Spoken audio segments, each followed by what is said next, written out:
नारद जी बोले, हे तात, हे पापरहित महात्मन, आप सर्वज्ञ हैं और आपकी वाणी सत्य है। आपके माध्यम से मैंने शिव और शिवा के अत्यंत अद्भुत, कल्याणकारी और रहस्यमय चरित्र को सुना है। आपने उन चरित्रों का वर्णन किया जो मोह का नाश करने वाले, परम ज्ञान से परिपूर्ण, मंगलकारी और उत्तम विवाह कर्म से संबंधित हैं। मैंने उन कथाओं को भी भली भांति सुना है। हे महाज्ञानी, फिर भी शिवजी और सती के अत्यंत मोहक और श्रेष्ठ चरित्र को सुनने की मेरी इच्छा और भी प्रबल हो रही है। कृपा करके आप पुनः उन प्रसंगों का विस्तार से वर्णन करें।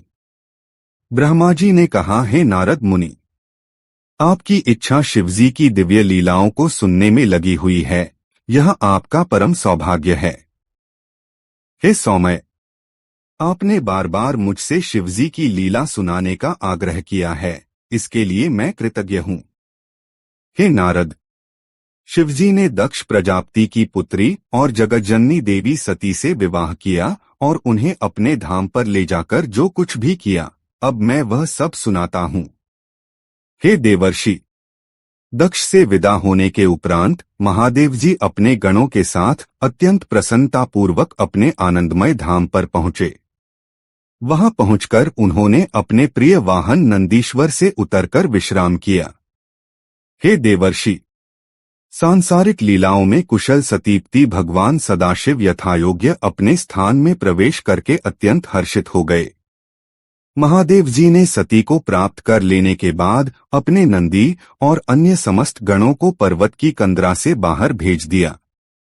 विदा करते समय करुणा के सागर शिवजी ने लौकिक परंपराओं का पालन करते हुए अपने मधुर वचनों से नंदीश्वर और अन्य सभी गणों से कहा। महेश बोले, हे गणों, जब भी मैं तुम्हें स्मरण करूं, तुम मेरे स्मरण का सम्मान करते हुए तुरंत मेरे पास आ जाना। शिवजी के ऐसा कहने पर महाप्रभु नंदी और अन्य सभी गण बड़ी शीघ्रता से अपने अपने स्थानों को चले गए। उन गणों के चले जाने के बाद परम कौतुकी भगवान शिव अत्यंत प्रसन्नतापूर्वक एकांत में देवी सती के साथ आनंदपूर्वक विहार करने लगे।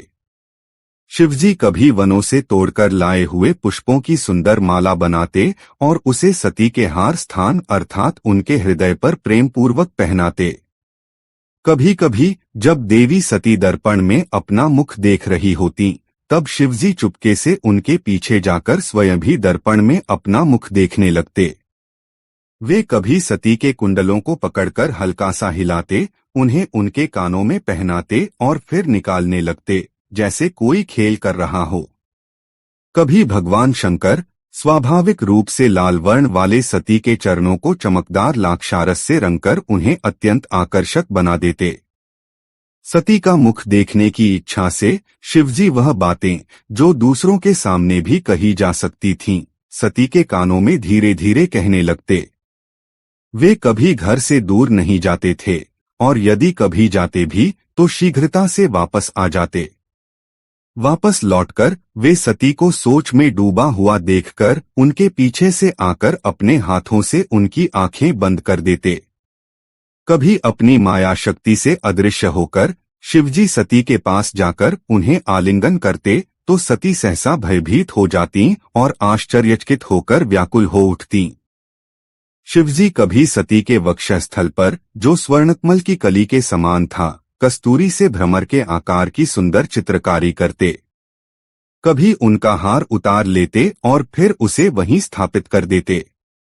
कभी वे सती के अंगों से बाजूबंद, कंगन और अंगूठी बार बार निकालते और फिर उन्हें प्रेमपूर्वक उसी स्थान पर पहना देते। शिवजी कभी सती से मजाक में कहते, यह तुम्हारे समान ही सुंदर तुम्हारी सखी कालिका आ रही है। यह सुनकर जब सती उस सखी को देखने के लिए चलती तो शिवजी सती का स्पर्श करने लगते। कभी प्रमथनाथ भगवान शिव कामदेव की उन्मत्त अवस्था में व्यग्र होकर सती के साथ हंसी मजाक करते हुए प्रेमपूर्ण क्रीड़ा करने लगते।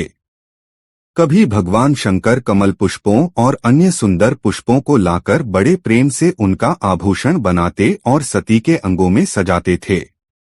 इस प्रकार भक्त वत्सल महेश्वर रमणीय वनकुंजों में देवी सती के साथ विहार करने लगे। शिवजी देवी सती के बिना न कहीं जाते, न बैठते और न ही किसी प्रकार की कोई चेष्टा करते।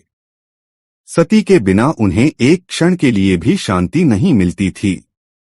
कैलाश पर्वत के प्रत्येक रमणीय वनकुंज में काफी समय तक विहार करने के पश्चात शिवजी पुनः हिमालय के शिखर पर गए और अपनी इच्छा से कामदेव का स्मरण किया। जब कामदेव उनके आश्रम में प्रविष्ट हुआ तो उसके साथ ही वसंत ऋतु ने शिवजी के अभिप्राय को जानकर अपना प्रभाव दिखाना आरंभ किया। उस पर्वत के सभी वृक्ष और लताएं सुंदर पुष्पों से आच्छादित हो गईं। सरोवर खिले हुए कमलों और उन पर मंडराते भ्रमरों से भर गए।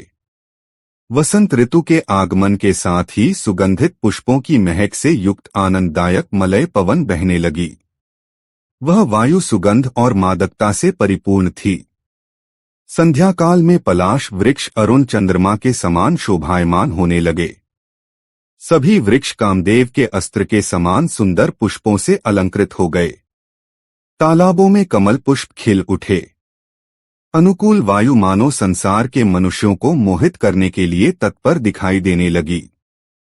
भगवान शंकर के पास नागकेसर के वृक्ष अपने सुनहरे पुष्पों के कारण कामदेव की ध्वजा के समान मनोहर प्रतीत होने लगे। लवंग की लता अपनी सुरभित गंध से वायु को सुवासित करने लगी और कामुक व्यक्तियों के चित्त को मोहित करने का प्रयास करने लगी। मंडराते हुए और आम्र मंजरी के गुंजार करते हुए भौरों के सुंदर समूह कामदेव के बाणों की तरह और प्रेम के उन्माद से भरे हुए मदन के शैया जैसे प्रतीत हो रहे थे। जैसे ज्ञानरूपी प्रकाश पाकर मुनियों का मन प्रफुल्लित हो जाता है, वैसे ही खिले हुए कमल पुष्पों से युक्त निर्मल जल अद्भुत शोभा प्राप्त कर रहा था। सूर्य की किरणों के संपर्क से हिम बर्फ पिघलकर बहने लगी। कमल जो जल के हृदय के समान होते हैं, जल के मध्य स्पष्ट रूप से दिखाई देने लगे। रात्रि के समय तुषार रहित चांदनी रात्रियां चंद्रमा से युक्त होने के कारण अपने प्रियतम के साथ सुशोभित स्त्रियों के समान प्रतीत हो रही थीं। ऐसे मनोहारी वसंतकाल में महादेव जी देवी सती के साथ पर्वत की कंदराओं और नदियों के किनारे स्वतंत्रता से रमण करने लगे। हे मुने, उस समय दक्ष की पुत्री देवी सती भी महादेव जी के साथ अनुपम शोभा को प्राप्त हो रही थीं। शिवजी को सती के बिना एक क्षण भी शांति नहीं मिलती थी और सती भी शिवजी को अपने प्रेम और रस का आनंद प्रदान करती हुई प्रतीत होती थीं। शिवजी खिले हुए नवीन पुष्पों से अपने हाथों से माला बनाकर सती के अंगों को अलंकृत करते हुए नित्य नए मंगल कार्य कर रहे थे। शिव और सती परस्पर आलाप, हास्य, दृष्टि विनिमय और मधुर वार्तालाप करते हुए प्रेम के अनेकों खेलों में रत होते थे। कभी कभी शिवजी अपनी माया से सती को स्वयं की सौत के रूप में भी दिखा देते थे। महादेव जी सती के चंद्रमुख के अमृत का रसपान करने की इच्छा में निमग्न रहते और इस प्रेम में वे अपने शरीर की अनेक दिव्य अवस्थाओं को कभी कभी प्रकट कर देते थे। भगवान शिव सती के मुखकमल की सुगंध, उनकी अद्भुत सुंदरता और प्रीतिपूर्ण चेष्टाओं में इस प्रकार बंध गए थे जैसे कोई बंधा हुआ हाथी किसी भी प्रकार की स्वतंत्र चेष्टा करने में असमर्थ हो जाता है। इस प्रकार महेश्वर हिमालय पर्वत के रमणीय कुंजों, शिखरों और गुफाओं में प्रतिदिन सती के साथ आनंदपूर्वक विहार करने लगे।